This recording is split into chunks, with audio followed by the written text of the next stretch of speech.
Bueno, le damos la palabra en primer lugar a Álvaro García Linera. Adelante.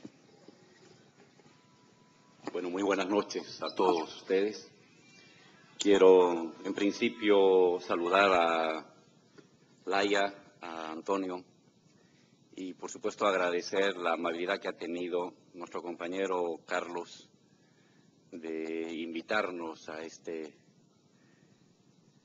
presentación, que en lo personal para mí tiene un significado muy fuerte por las características del libro y cómo fue escrito ese libro, que enseguida voy a relatarles. Quiero agradecer a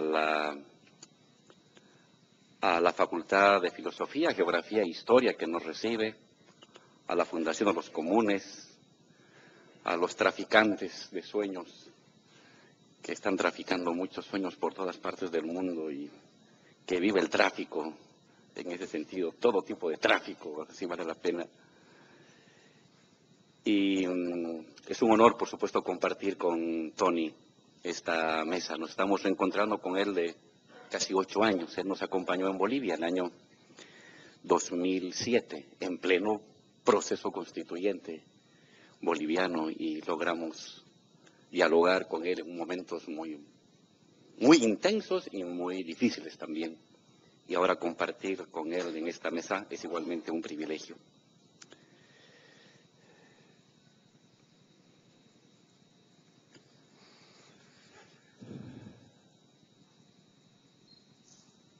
¿Cómo conjurar la desesperación?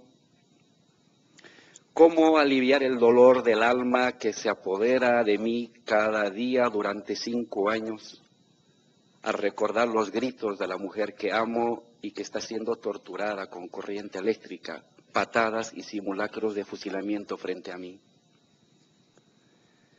¿Cómo olvidar la impotencia de no poderla ayudar, de no poderla tocar, de no poderle hablar, porque mi cuerpo ya no me obedece, después de estar 5 días sin dormir? La sangre seca de la ropa me raspa cada célula del cuerpo, y a cada bocanada de aire que quiero respirar para hablar, la bolsa plástica que me asfixia el rostro se entra en la boca obligándome al silencio. ¿Cómo prolongar en la mente la última antigua melodía romántica que oímos los dos en un cuarto antes de despedirnos, presintiendo en silencio la cercanía del tufo envenenado de la represión estatal que se acercaba? ¿Cómo huir de la melancolía que produce el viento a 4.000 metros de altura sin poder abrazarlo, sin poder subirse a su viaje para visitar sin restricciones alguna o 1000 comunidades indígenas en la que duros hombres y laboriosas mujeres esperan para darte alimentos y consejos? ¿Cómo explicar mi derrota, la derrota de otros comprometidos con la humanidad que pese a sus nobles intentos han caído ametrallados, vilipendiados, olvidados por un capitalismo que pareciera alimentarse de la vitalidad de sus opositores? ¿Cómo hallar la razón, el motivo, la esperanza de que pese a todo, los fracasos, a los cuerpos triturados, la comunidad entre seres vivos tiene futuro y es posible? ¿Cómo eludir el suicidio? ¿Cómo no abdicar de tus principios en un ambiente carcelario que te amarra las manos, que te controla los sueños, que te roba tus cartas, que te prohíbe los libros, que te vigila tus sentimientos, que pareciera enterrarte vivo, dejando únicamente descubiertos tus ojos aterrados para que lloren por una libertad que no llegará nunca? Este libro es pues esto, un gesto de libertad. Es una ansia desesperada de volar por encima de las torretas artilladas, por debajo de las bardas electrificadas, por el centro de las infinitas y malditas barrotes de acero que te gritan a cada instante y a cada segundo que no saldrás libre nunca. Este libro es añoranza de un amor distante, torturado y encerrado, Este libro es una búsqueda subliminada de una caricia, de un tibio y suave rostro en el hombro que te diga, como lo había hecho 1000 veces antes, que siga adelante. Este libro, Forma Valor y Forma Comunidad, ha nacido así, como un grito de amor, como una carta clandestina, que se burla del terror, que se ríe de los barrotes, para decirles a los de afuera que estoy vivo, que me derrotaron hoy, pero no para siempre, pues aún estoy vivo. Y que la batalla por lo común, por lo comunista, aún alimenta mi vida y mis razones. Se trata pues de un libro que nace convirtiendo toda esta emotividad en razón, en lógica, en estrategia.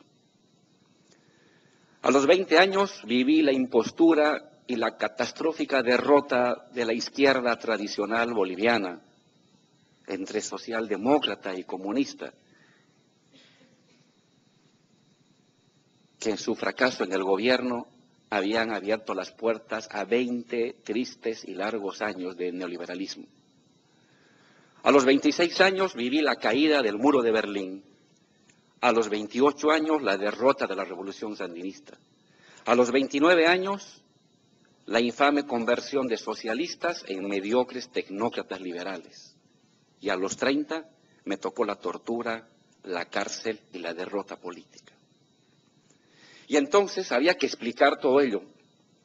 Había que abordar sin mezquindades la magnitud de la derrota planetaria y sin prejuicios las raíces del fracaso de todos. No se podía reconstituir un nuevo principio de creencia y una nueva razón colectiva que alumbre la nueva época por venir sin antes saber con certeza lo que todos hicimos mal, lo que creímos de manera errónea y lo que actuamos de manera insuficiente o incorrecta. Había que saldar pues cuentas con la historia, desde la certidumbre aplastante de la derrota histórica. Solo esto podía anular el castrante complejo de culpa que arrastra la izquierda melancólica y testimonial. ¿Y qué mejor para ello que volver a leer El Capital, es decir, el inicio conceptual de todos los que abrazamos el socialismo y el comunismo universal? Y como se trataba de un libro que había atravesado la celosa censura de los guardias carcelarios que creían que se trataba de un libro de gestión empresarial, fue el único libro que se me permitió tener durante 2 años en la cárcel. No podían entrar otros libros. Entonces me aferré a una lectura minuciosa, como un náufrago en medio del Atlántico, sin barco a la vista, sin tierra a la vista, sin nadie a quien recurrir. Y para ello me adentré párrafo a párrafo, sometiendo a un escáner lógico, casi matemático, cada uno de los párrafos y de los capítulos del Capital para buscar entender nuestro tiempo, mi tiempo, el tiempo por venir. Se trataba entonces de una lectura escéptica. No quería justificar nada si todo lo había perdido. Solo quería y necesitaba entender todo lo que había pasado y lo que podía pasar a futuro. Y creo que lo logré.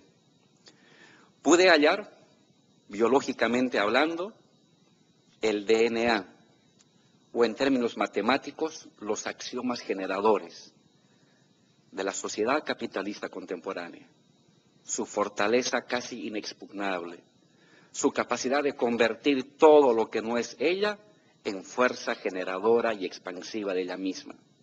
El trabajo, la máquina, el saber, la pasión, en primer lugar, pero también el comercio, el mercado y el mismo Estado, todos convertidos a la larga en fuerzas productivas del capital. Pude entender que la propia lucha contra el capitalismo alimenta a veces y a la larga casi siempre el propio desarrollo del capitalismo. Y que hagamos lo que hagamos, revueltas, revoluciones, partidos, luchas armadas, articulaciones hegemónicas, nacionalizaciones, si no son capaces de afectar el corazón mismo del DNA capitalista, el proceso de trabajo y las relaciones, objeto de trabajo, medio de trabajo, proceso de trabajo, producto del trabajo, a la larga, cada una de estas actividades devendrán en fuerzas productivas del propio capital. Y lo único que escapa a esta maldición hegeliana de cosas que se convierten en su contrario son los procesos de comunidad productiva expansiva. Que la única fuerza planetaria con capacidad de crear otro DNA que no sea capaz de ser subsumido por el capital es la comunidad. Pero no cualquier comunidad, sino la comunidad de productores materiales e inmateriales en estado de expansión.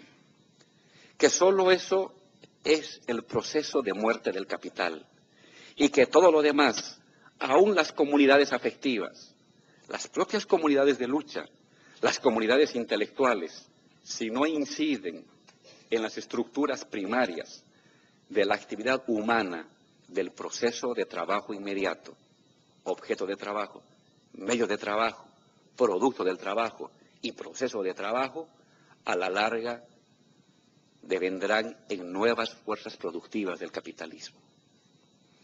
Y precisamente porque se trata de una forma arcaica y local de producción social preexistente y extendida en la historia contemporánea de muchos pueblos, en el caso nuestro en Bolivia, la comunidad agraria, la antigua comunidad ancestral, el ayllu, bajo ciertas circunstancias, podía devenir en fuerza productiva de la comunidad universal. Pude divisar en todo ello un reencuentro entre la fábrica global y la comunidad agraria local, como epicentros potenciales de un tipo de DNA capaz de atacar de muerte al propio capitalismo.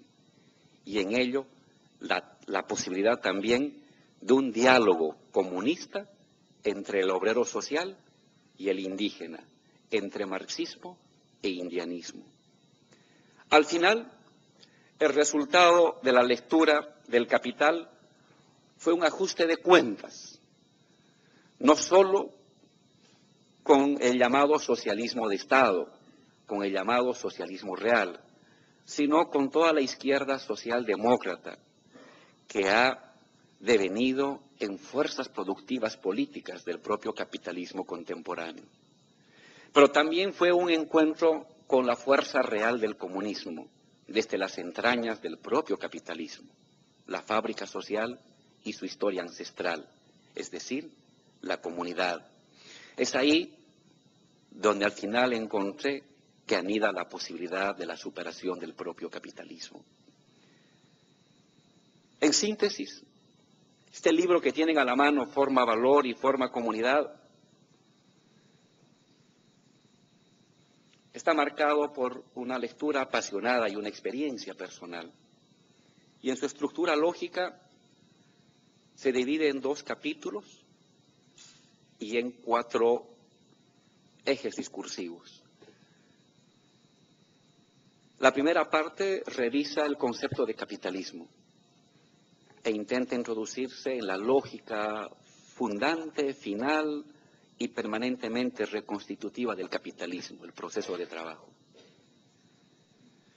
La segunda parte utiliza estas categorías y estas herramientas para entender una realidad que en Bolivia es existente, fue preexistente y persistente en la historia, la comunidad agraria.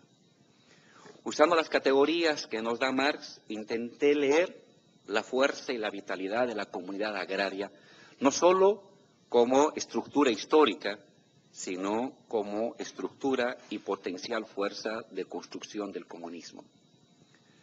Este fue un esfuerzo también de intentar explicar lo que ha sido una obsesión personal hasta el día de hoy, que es este encuentro entre una lógica discursiva indianista reivindicada por los pueblos indígenas en mi país y la lógica discursiva emancipativa del marxismo. Simultáneamente a estos dos ejes, a estos capítulos grandes del libro, introduzco otros dos debates muy útiles contemporáneamente. Uno, el de la nación, y el otro, el del Estado. Se trata de 4 formas, 2 derivadas de la primera y una tercera en suspenso.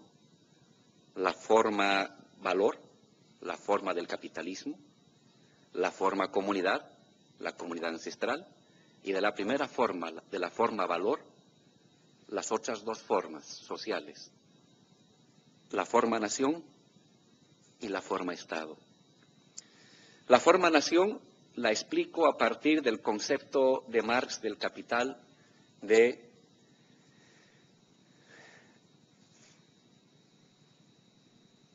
la relación social natural, definida en uno de los capítulos del Capital, y a partir de la cual reconstruyo la necesidad imprescindible que tiene la sociedad moderna capitalista de construir o de habilitar o de potenciar algún tipo de forma nacional o alguna estructura de forma nacional.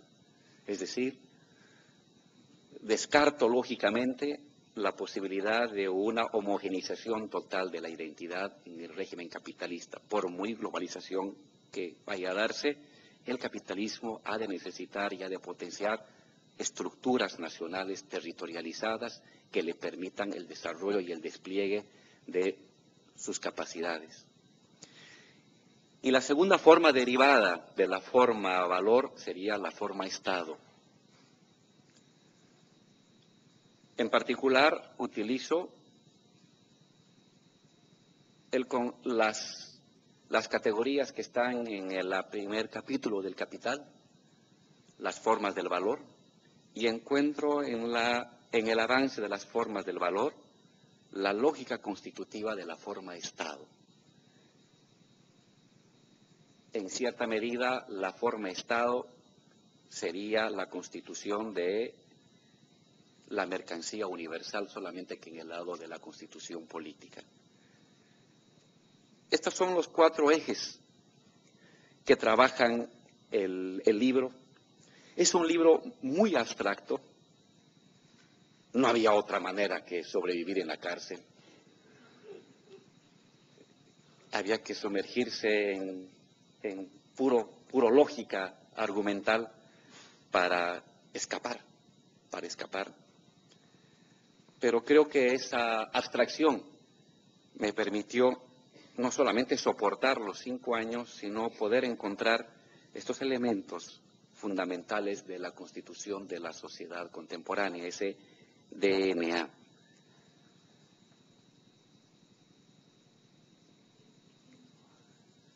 En el debate contemporáneo, en Europa han circulado, y desde hace más de 100 años, muchos textos que leen el Capital. Hay textos hermosísimos que leen en 1, 2, 4, 5 tomos el Capital.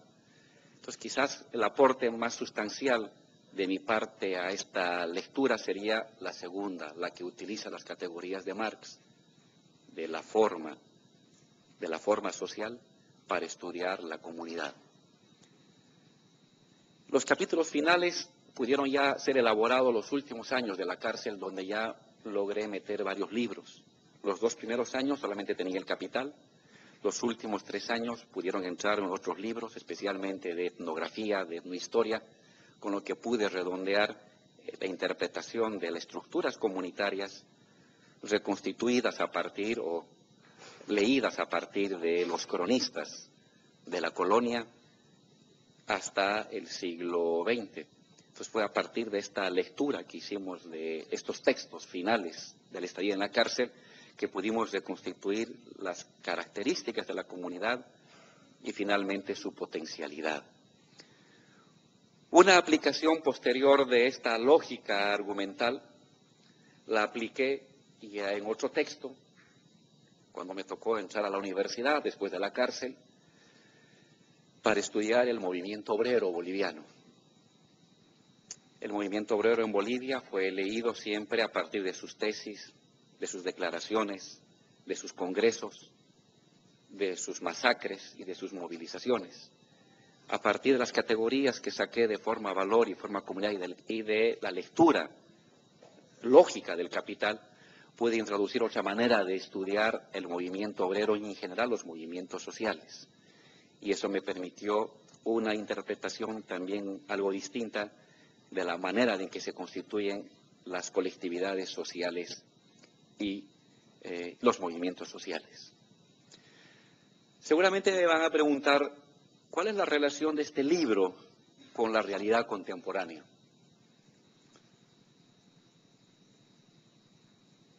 Y quizás la respuesta sería la del eje de este diálogo entre movimiento indígena y movimiento obrero. En términos discursivos, entre indianismo y entre marxismo. En términos estructurales, entre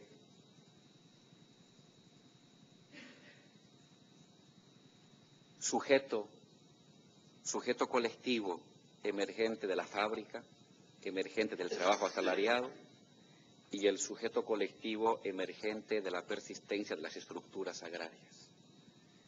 Son como componentes lógico-estructurados.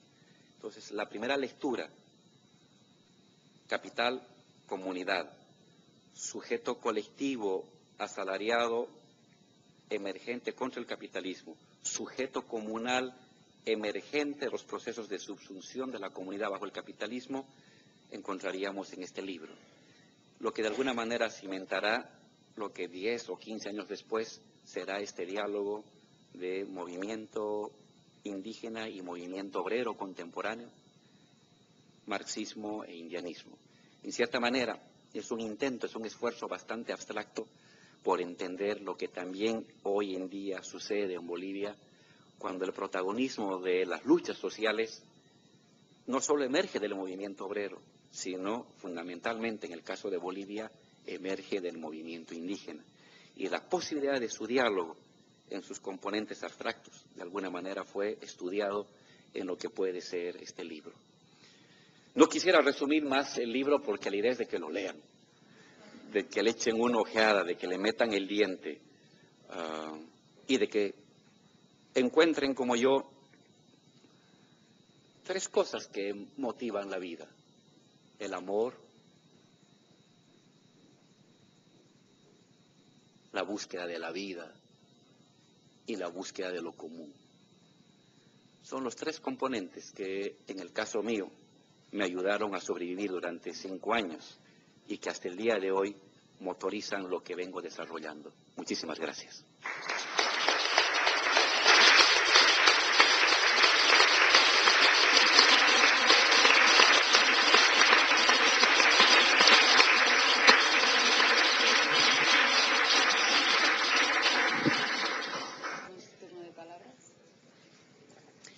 Vale, ahora tenemos media hora para, bueno, no para hacer palabras, sino hacemos una ronda de palabras y luego damos paso otra vez a la mesa.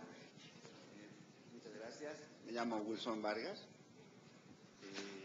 Lo único que le puedo decir al compañero Álvaro García Linera, muchísimas gracias. Mi país está cambiando. Me siento muy orgulloso. Ahora sí, estoy aquí 10 años y me siento tan feliz. Y quisiera que al hermano Evo le transmita este cariño de boliviano. Muchas gracias.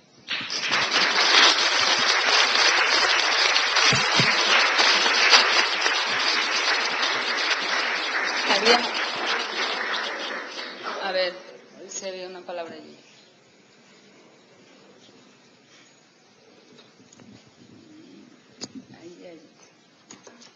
Buenas tardes, yo soy Fabián Freire, también de Bolivia. y quería pedirle al compañero Álvaro Linera, que supongo que ya estará informado de lo que atraviesan o lo que tienen que atravesar algunos de los compatriotas y sobre todo muchísimos inmigrantes que han perdido su documentación en regla y que están padeciendo la injusticia de estar encarcelados, pero con un régimen carcelario que está fuera de control dentro de la legislación, con la cual están en los centros de internamiento de extranjeros, que hay uno aquí en Barcelona también, y se han producido muertes por falta de atención.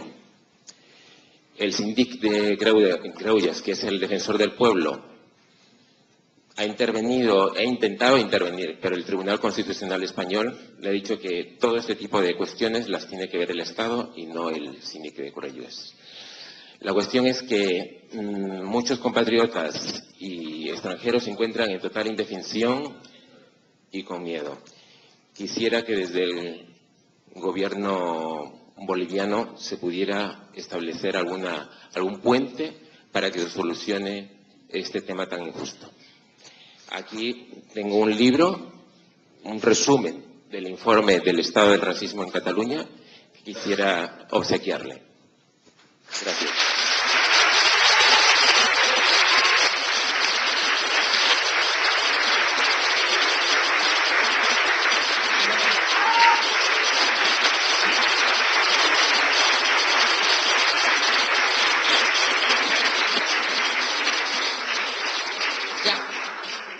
Hola.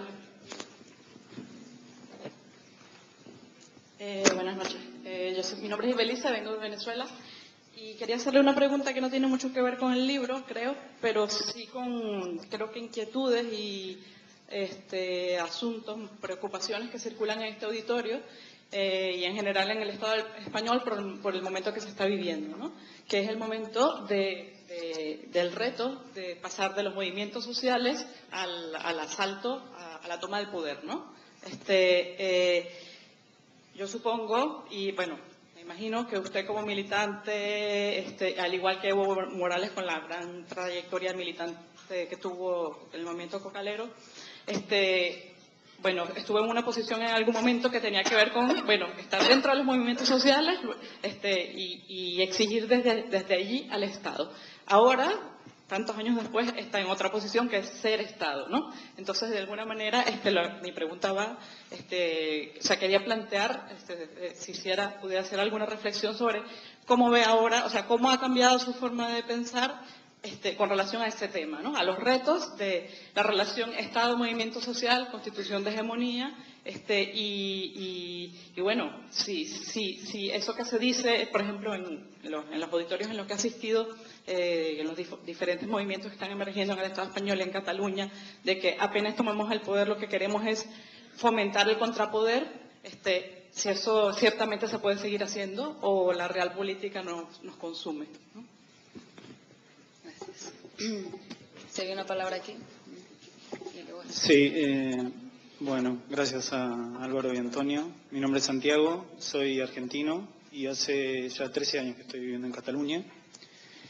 Y bueno, un poco conecto lo que se habló en el panel anterior y encuentro, un poco conecto también con lo que decía la compañera y quería preguntar por ahí cosas que tenían que ver con conexiones que encuentro entre las sintonías entre estas cuestiones del poder constituyente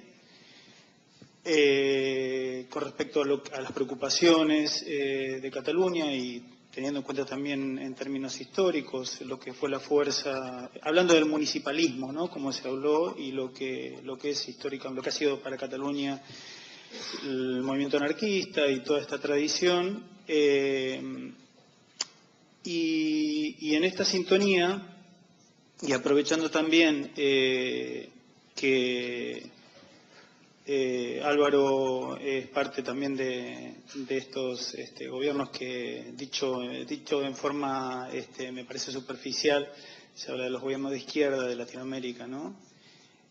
pero a pesar de esto, las trayectorias de cada uno de nuestros países en Latinoamérica han sido disímiles y no es mi opinión, pero en todo caso se habla de cooptación. Por ejemplo, se habla en mi país se habla del tema de las construcciones de las hegemonías por parte de los gobiernos, y se habla de populismo acá, ¿no? Cuando se habla de Podemos y todo lo demás. Entonces, en todo caso, quería preguntarles qué opinión tenían tanto Antonio como Álvaro de esta cuestión, más bien en términos, si se quiere, de lo que dice un compatriota mío, ¿no? Laclau, ¿no? Sobre el tema de la construcción de una hegemonía, ¿no? De las demandas populares, ¿no? Y los gobiernos que desde aquí, a mi modo de ver, están erróneamente tildados como populistas, ¿no? Y la bestia negra del populismo, que se alza detrás de todo esto, dentro de todo esto que es la posibilidad de Syriza, la posibilidad de lo que está pasando después del 15M en toda España y en Cataluña. Eso. Vale. Gracias. Daremos una última palabra y luego daremos... Si hay tiempo, dejaremos ahora para responder porque han salido unas preguntas. Si hay tiempo, luego haremos otra ronda, pero es que tenemos que terminar a la hora porque es una sala de la universidad que tiene una hora de cierre. Buenas tardes con todos y todas. Quiero hacerle llegar un cordial saludo al compañero Álvaro García, vicepresidente de la República de Bolivia, que está acá presente. Quiero hacerle llegar un saludo cordial a nombre de nuestro presidente Rafael Correa y de la Revolución Ciudadana, compañero. Y gracias por esa visita a todos los compañeros de Bolivia que están acá, apoyándole cada día, aunque usted no esté, aunque no esté el compañero Morales, todos los que hacemos la Patria Grande, estamos con toda la revolución latinoamericana. Compañero, gracias, buenas tardes.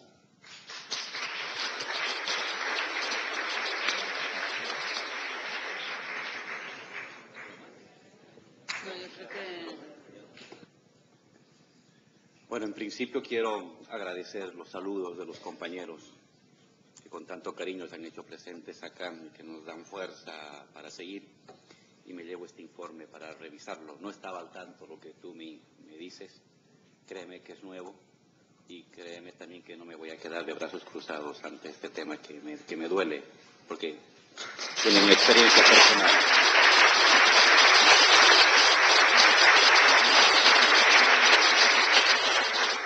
Quisiera abordar en breve las dos preguntas, muy complicadas. La pregunta que hacía la compañera Melissa y el compañero Santiago, Movimiento Social Estado.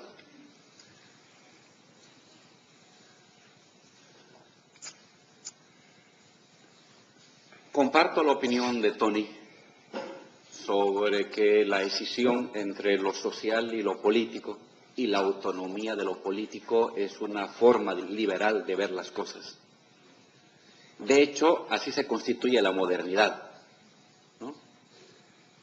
La modernidad política, desde el siglo XVII, XVIII. Lo político, separado de lo social, con un tema de especialistas, de gente preparada. En la izquierda también, de la vanguardia. Los sindicatos para la acción reivindicativa, la lucha política para los partidos. Esta es una mirada liberal, muy propia de la sociedad contemporánea. Los ciudadanos, los gobernantes, los que reivindican temas sociales y culturales, y los encargados de tomar decisiones sobre los temas sociales, sobre los temas culturales. Sociedad civil, sociedad política. Esta es una clara distinción y construcción liberal de la política y del Estado contemporáneo.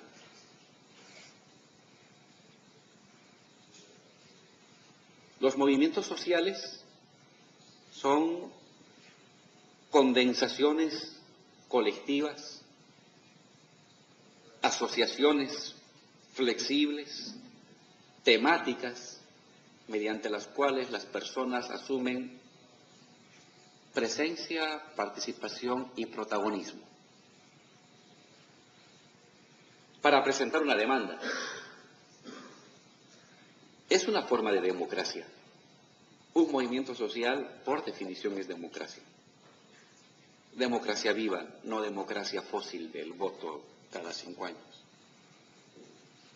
Y hay momentos en que estos movimientos sociales rompen esta falsa distinción entre lo social y lo político. Y no solamente demandan un tema, sino que deciden ellos mismos resolver el tema. Y devienen entonces en movimientos sociopolíticos. En el caso de Bolivia hay un ejemplo, que es el inicio de un poco nuestro proceso. Rechazo a privatizar el agua. Eran tiempos neoliberales, se había privatizado el gas, se había privatizado el petróleo, se había privatizado el ferrocarril, se había privatizado las telecomunicaciones, se había privatizado la electricidad, y se les ocurre a los privatizadores privatizar el agua. Y lo hacen, sacan una ley que privatiza el agua. Pero el agua es un elemento central de la vida, especialmente de las comunidades, de esta forma comunidad que hablamos. Y entonces la gente comienza a movilizarse, primero para rechazar la privatización. Un movimiento social. Se articulan, se reúnen, marchan, hacen asambleas, hacen cabildos y dicen no vamos a permitir que se privatice el agua. Está en movimiento una acción colectiva, emerge un movimiento social por el agua. Pero en el curso de los acontecimientos, campesinos, indígenas, jóvenes de la ciudad, no solamente se contentan con decir no queremos que privaticen el agua, y no solamente le dicen al gobierno no queremos la ley que privatice el agua, sino deciden ellos mismos asumir la gestión del agua y deciden ellos mismos cambiar la ley y obligan al presidente de entonces, que había hecho aprobar una ley de agua en 8 meses de debate, lo obligan a cambiar la ley en 6 horas mediante un cabildo. En ese momento el movimiento social deviene en movimiento sociopolítico. Es decir, no solamente es una acción colectiva para demandar, sino es una acción colectiva para gestionar, para asumir la decisión, o mejor, la ejecución de sus decisiones.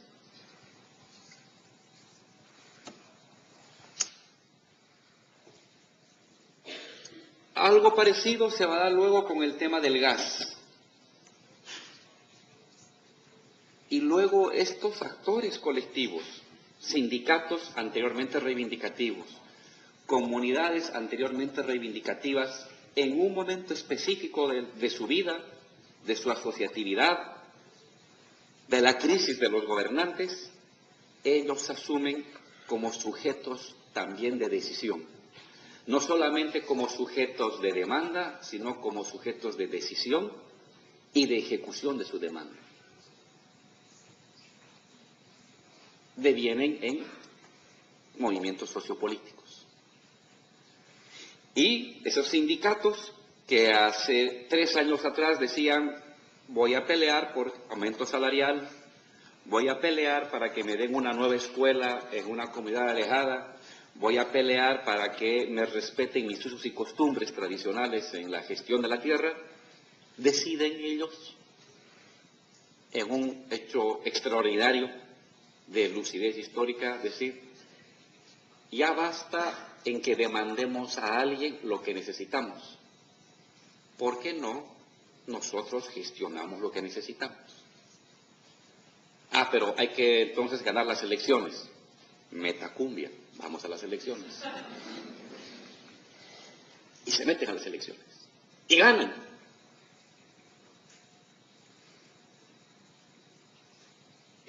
Un movimiento social puede, bajo ciertas circunstancias, devenir en movimiento político. Y el momento en que se asume en movimiento político, te estás planteando el tema del poder, obligatoriamente. Porque si tú has decidido no solamente demandar al gobernante lo que necesitas, sino tú te ves como el soberano de tu acción, es decir, te estás asumiendo como gobernante. Porque estás asumiendo la facultad de ejecutar lo que necesitas. Y al hacer eso, estás desconociendo la facultad del anterior gobernante que antes decidía por ti. Y entonces lo estás desconociendo. Mediante la acción colectiva, a veces convertida en acción electoral, el movimiento social ha devenido en movimiento político, y si es movimiento sociopolítico, obligatoriamente se está planteando el tema del poder de Estado. Porque en el fondo, ¿qué es el poder de Estado? La capacidad de asumir la administración de lo común. El Estado también es eso. Marx usa una palabra para mí fantástica, el Estado como comunidad ilusoria. El Estado es un tipo de comunidad, solo que ilusoria, pero es comunidad. Pero es comunidad. El Estado en el fondo es la capacidad de gestionar lo que es común, los recursos comunes, el dinero común, la educación común, la historia común, los procedimientos comunes. Es común, pero a la vez es ilusorio. ¿Y por qué es ilusorio? Porque es un monopolio. Pero esa es la paradoja del Estado, y su vitalidad y su legitimidad. De alguna manera es el administrador de lo que es común de una sociedad, pero a la vez es un monopolio de esa administración de lo que es común de la sociedad. Es una contradicción. Así como el Estado es idea y materia, más idea que materia, el Estado es común, gestión de lo común, pero es una forma ilusoria de la gestión de lo común. Es una forma monopolizada de la gestión de lo común. ¿Y qué haces cuando un movimiento social incursiona en eso? Doble complicación. Si el Estado en sí mismo es una contradicción, pero real, lo común y el monopolio, no puede monopolizarse si no hay común, si no hay cosas comunes. Y no puede haber sostenibilidad de lo común si no lo monopoliza. Y por eso es Estado. Y cuando el movimiento social, que es democracia viva en acción, incursiona en eso, entras en una contradicción en 3 dimensiones, más complicada que la contradicción en un campo, en un espacio euclidiano. Necesitas el espacio riemanniano e einsteiniano para moverte en esas contradicciones cruzadas, pero son contradicciones reales. Los riesgos que la acción colectiva, que ha devenido política y que se ha plantado el tema del poder como Estado, comience a burocratizarse y el monopolio se consolide por encima de la democracia. Y entonces, en el equilibrio entre monopolio y democracia, movimiento social es eso, es democracia, pero también tienes que ser Estado, y Estado es monopolio. Y en esa contradicción de movimiento social deviniendo gestión estatal, si priorizas la parte del monopolio por eficacia, porque hay que tomar decisiones rápidas, porque hay que resolver los problemas inmediatos, y si no los resuelves, la derecha va a potenciarse, y potencias la parte del monopolio, eres eficiente, pero ya no eres movimiento social. Pero eres eficiente. Y tendrás buenos resultados en gestión. Pero ya has traicionado a tu fundamento, movimiento sociopolítico, democrático. Pero si priorizas solamente la democracia, la toma de decisiones, te paralizas. Porque hasta para definir cómo te van a llamar secretario, presidente, vicepresidente, hay que debatir y deliberar. Es muy democrático. Y si exageras esa participación democrática y solamente priorizas la participación democrática, preservas tus principios, pero eres un inepto en gestión. Y entonces los mismos que participaban contigo y que veían en tu estructura organizativa un lugar donde resolver problemas, dirán, esto no funciona, prefiero que regresen los viejos partidos. Son autoritarios, pero son eficientes. Yo necesito agua en mi casa, necesito luz en mi casa, necesito trabajo, necesito salud, necesito educación. Y necesito quien me resuelva ya esos problemas. Entonces, estás en medio de una contradicción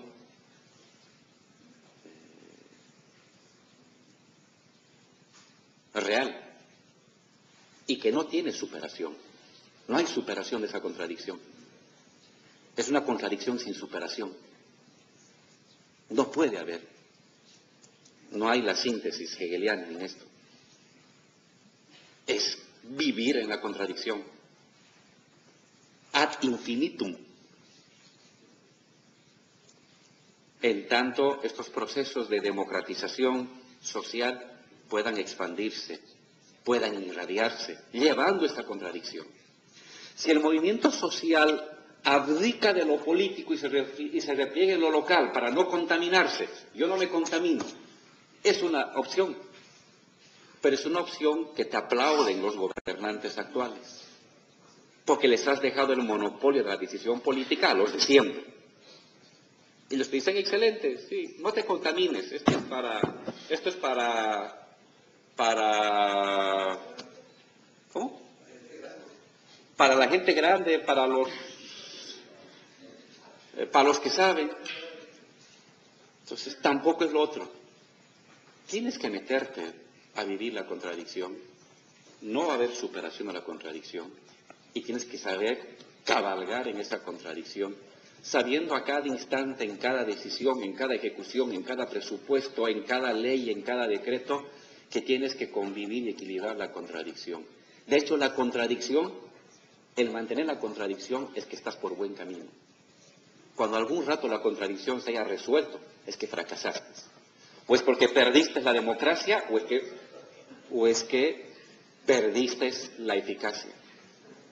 Tu manera de verificar de que estás por el buen camino es que permanentemente te plantees cuánta democracia es necesaria, cuánta gestión es imprescindible, cuánta rapidez es necesaria en la ejecución y cuánta posibilidad de deliberación puedes someter tus decisiones. Los riesgos para el movimiento social político: burocratizarse.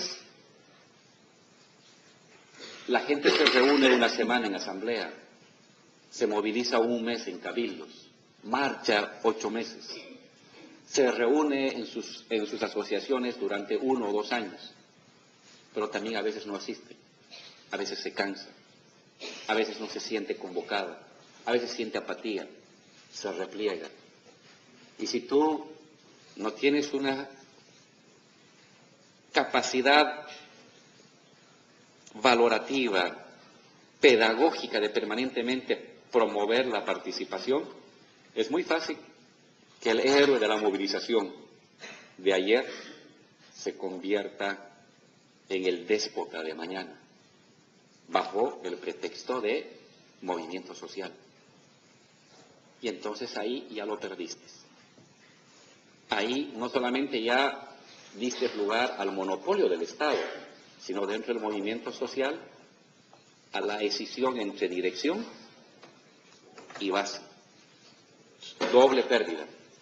Se escindió la dirección, se burocratizó, y en segundo lugar es una dirección burocratizada que ya no está alimentada por su base, por sus militantes de base, y en segundo lugar que asume monopolio estatal.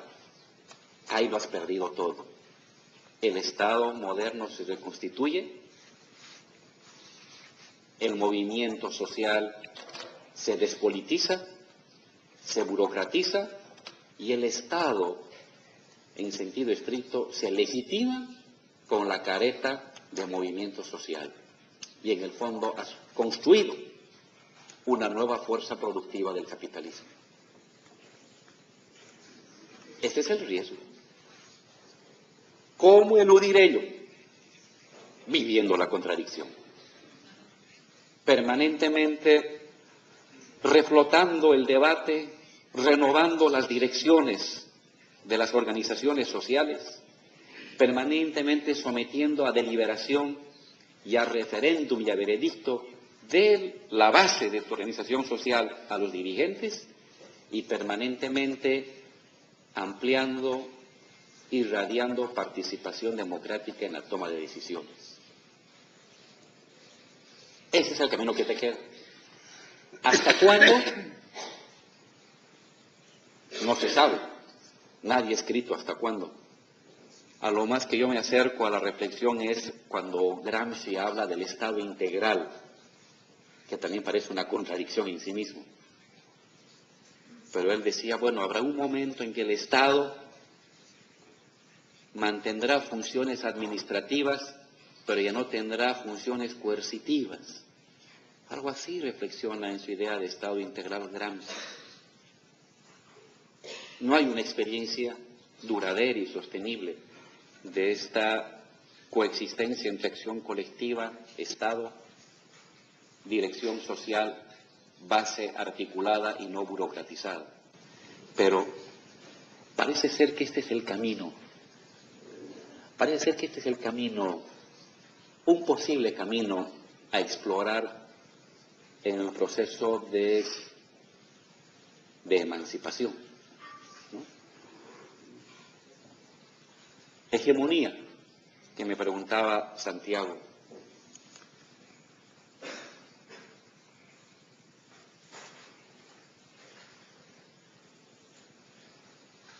Se ha usado el concepto de hegemonía en el debate entre los marxistas para diferenciar la mirada gramsciana de hegemonía respecto a la mirada leninista de hegemonía.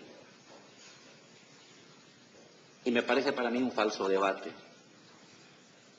La mirada gramsciana te dice, para luchar por el socialismo, construye previamente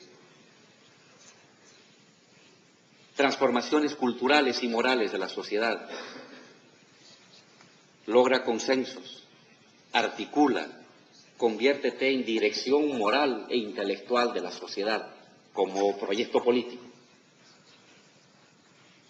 Y decía Gramsci, esto es para las sociedades de Occidente, que tienen una sociedad civil muy antigua, muy sólida. Y dicen los leninistas, entre comillas, no, de lo que se trata es de un golpe rápido y derrotar a tu adversario. Una movilización, una insurrección, un golpe de mano, y hay que acabar con el adversario porque lo otro no tiene solución. Siempre el capitalismo y su estructura cultural y mediática será mucho más poderosa y se sobrepondrá a cualquier tipo de estrategia de articulación y de liderazgo intelectual y moral revolucionario. La experiencia boliviana me lleva a pensar que es un falso debate. Occidente, sociedad civil floja o amorfa; Oriente, sociedad civil sólida. Y entonces, primero, trabajo cultural. La hegemonía es trabajo cultural en Occidente, la hegemonía en Oriente es golpe de mano, guerra, insurrección, guerra popular, etc. Para mí es un falso debate. Creo que Occidente y Oriente tienen las mismas cualidades, son más parecidas de lo que aparece. Para mí la experiencia sería que lo cierto de la hegemonía es los dos. No hay victoria política sin un trabajo previo de victoria cultural. No hay victoria política. Evo presidente, un indio presidente, una sociedad racista, donde los indígenas solamente estaban predestinados durante 500 años a ser sirvientas, albañiles o cargadores, y nunca gobernantes. Así era el sistema lógico y moral de la sociedad boliviana. Y hubo previamente una victoria, una modificación de los esquemas lógicos, el software, digámoslo así, y del esquema moral con la que la gente ordena el mundo. Nuevas ideas fuerza, un nuevo sentido común, un nuevo software se logró introducir en la percepción de la sociedad. Gobierno indígena, nacionalizar, asamblea constituyente. Requiere un otro software, una otra manera lógica y moral de organizar el mundo, de ver el mundo, de ubicarte en el mundo, de postularte en el mundo, convertido en sentido común. Eso, Gramsci, digámoslo, permitió una victoria electoral. Pero el poder seguía intacto. Hubo una victoria gubernamental, cambió el gobierno, pero la estructura estatal, el esquema de mando de clases sociales con capacidad de toma de decisiones, de instituciones que racionalizan un orden moral y un orden lógico de administrar las cosas comunes, seguía intacto. Tenías que demolerlo. Y demolerlo no fue fácil. Y nunca va a ser fácil. Hay que derrotar. En el caso de Bolivia, insurgencia y acción colectiva del año 2000 al 2005. Victoria electoral el 2006. Proceso constituyente visible 2006, 2007, 2008. Asamblea constituyente 2006, 2009. Golpe de Estado, levantamiento cívico, militar de los opositores contra el gobierno. Derrota, estado de sitio. Derrota de tu adversario, leninista, tienes que derrotar a tu adversario. Y en la derrota siempre hay un momento robesperiano, donde no cuenta ni la palabra ni el discurso, donde cuenta la fuerza desnuda. La medición de fuerza es Robespierre, en sentido estricto, o el momento Foucaultiano, si ustedes quieren. No cuenta ya el discurso, cuenta las divisiones que tienes para poder movilizar. La fuerza desnuda de los proyectos sociales enfrentados. Y hay que derrotar. Y hay que derrotar. Y si no tienes la voluntad de derrotar, te van a derrotar. Y te vas a rendir y vas a retroceder. Es Lenin ahí, ya no es Gramsci. Y una vez de que derrotas a tu adversario por todos los medios, electorales, políticos, culturales y militares, si es necesario, ojalá que no, otra vez Gramsci. Tienes que rearticular a tu adversario, pero ya no como adversario autoarticulado, sino como adversario rearticulado por ti. Porque si tú lo dejas como adversario autoarticulado, va a ser el foco de un nuevo proyecto opositor a mediano o largo plazo. Entonces es Gramsci, Lenin, otra vez Gramsci. Y toda esa secuencia, esa fórmula, yo diría, esa es la hegemonía. La capacidad de modificar los preceptos morales y lógicos de la vida y de la organización del mundo. La capacidad de tener suficiente fuerza social y política para derrotar en los hechos al adversario y la capacidad de rearticular el adversario y su fuerza social derrotada bajo nuevos preceptos y nuevas estructuras organizativas. Todo este proceso que puede durarte 10, 15, 20 años es el proceso de hegemonía. Yo creo que Laclau se quedó con la primera mirada, más gramsciana, porque la otra está cargada de muchos problemas, ¿no? Reivindicar a Lenin siempre es problemático. Pero déjenme decir que hoy, 2015, es necesario Lenin, un tipo de Lenin, ¿no?